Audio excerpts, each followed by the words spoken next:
Hello students, आज मैं आप लोगों को बीकॉम सेम 4 का जो ऑडिटिंग है उसमें मोस्ट आईएमपी क्वेश्चंस बताने वाली हूँ। ठीक है, अभी यहाँ पे सबसे फर्स्ट है give characteristic of auditing and explain its limitations, એટલે કે ઓડિટિંગના લક્ષણો સમજાવી તેની મર્યાદાઓ ચર્ચો। ठीक है, उसके बाद यहाँ पे सेकंड है what is the continuous audit, explain the benefit of continuous audit and where it can apply, એટલે કે સતત ઓડિટિંગ એટલે શું, सतत ऑडिटना फायदाओं जणावो, ते खास कया प्रकारना धंधा माटे अनुकूल छे।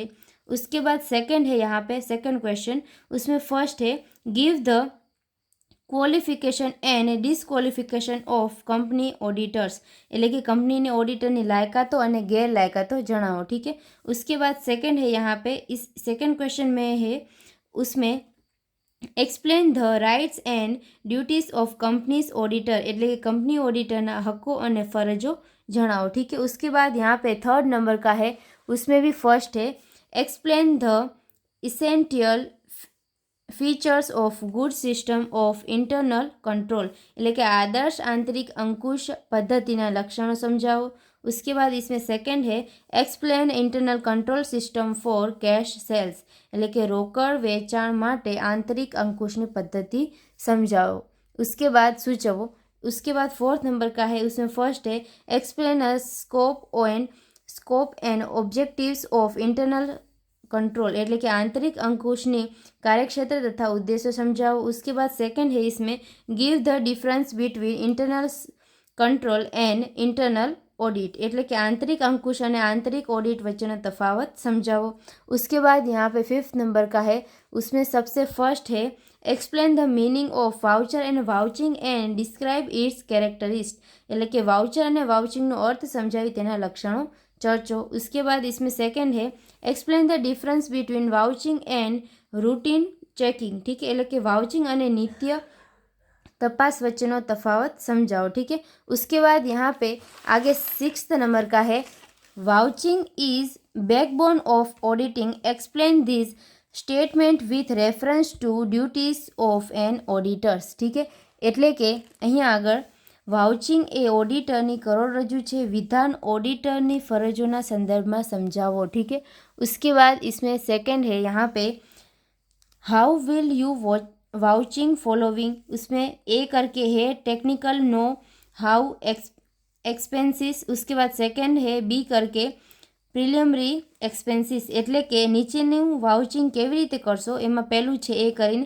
ટેકનિકલ જ્ઞાન અંગે માહિતી મેળવવાનો ખર્ચ, और बी करके यहाँ पे है प्राथमिक खर्चा। ठीक है, उसके बाद यहाँ पे सेवन्थ नंबर का है what are the principle of valuation and verification. ठीक है, verification of stock goods, discuss in brief the duties of auditors in this regards. ठीक है, એટલે કે માલ સ્ટોકની ચકાસણી અને મૂલ્યાંકન માટે સિદ્ધાંત કયા છે તે અંગે ઓડિટરની ફરજો સમજાવો। ठीक है, उसके बाद एट्थ नंबर का है how will you verify the following, એટલે કે તમે નીચેનાની ચકાસણી કઈ રીતે કરશો। उसमें फर्स्ट है कंटीजेंस लायबिलिटीज, એટલે કે આકસ્મિક જવાબદારીઓ।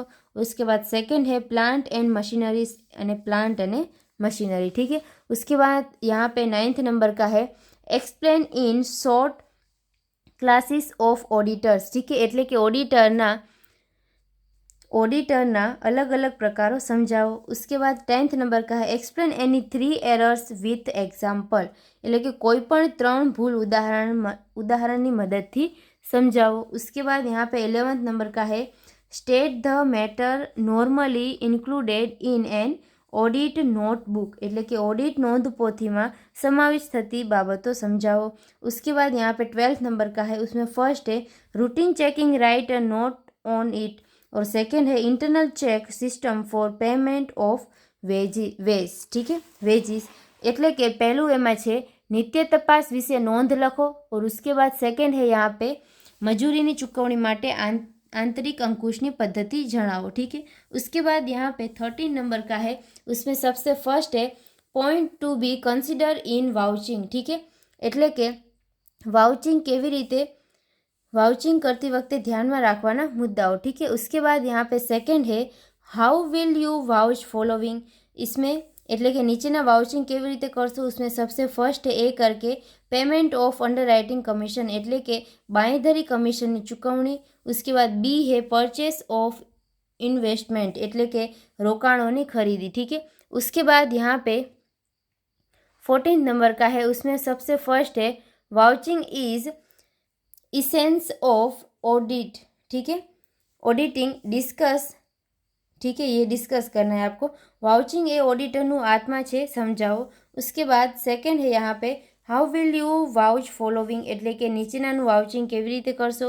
उसमें सबसे फर्स्ट है इंश्योरेंस क्लेम એટલે કે વીમાનો દાવો. સેકન્ડ है प्रोसीड ऑफ बिल्स रिसीवेबल એટલે કે લેણી હુંડીની વસૂલાત. ठीक है.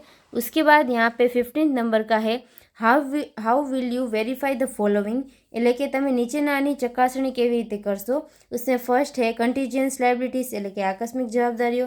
સેકન્ડ है ગુડવિલ પાઘડી. થર્ડ है यहाँ पे वर्क इन प्रोग्रेस એટલે કે ચાલુ કામ.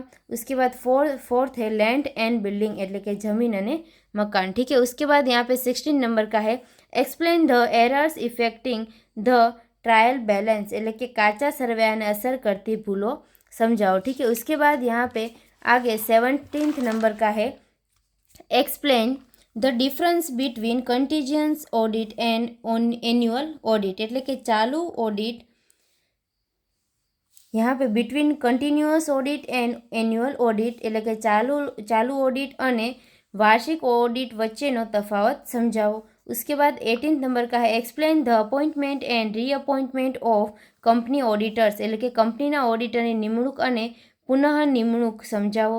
उसके बाद यहाँ पे 19th नंबर का है explain the difference between routine checking and test checking એટલે કે નિત્ય તપાસ અને પ્રાયોગિક તપાસ વચ્ચેનો તફાવત સમજાવો. उसके बाद यहाँ पे 20th नंबर का है how would you vouch of the following એટલે કે નીચેનાનું વાઉચિંગ કેવી રીતે કરશો. उसमें फर्स्ट है कैश सेल्स એટલે કે રોકડ વેચાણ. उसके बाद यहाँ पे सेकंड है प्रिलिमिनरी एक्सपेंसेस એટલે કે પ્રાથમિક ખર્ચાઓ. उसके बाद यहाँ पे 21th नंबर का है उसमें फर्स्ट है explain the difference between vouching and the verification એટલે કે વાઉચિંગ અને ચકાસણી વચ્ચેનો તફાવત સમજાવો. उसके बाद सेकंड है explain the difference between the verification and valuation એટલે કે ચકાસણી અને મૂલ્યાંકન વચ્ચેનો તફાવત समझाओ. उसके बाद यहाँ पे 22 नंबर का है जो लास्ट है explain the difference method of stock valuation એટલે કે स्टॉक मूल्यांकन की विविध पद्धतियों समझाओ. ठीक है. तो अभी यहाँ पे ऑडिटिंग जो सब्जेक्ट है उसके जितने भी मोस्ट टाइम पे क्वेश्चंस थे वो मैंने आपको बता दिए. I hope you understand and thank you all.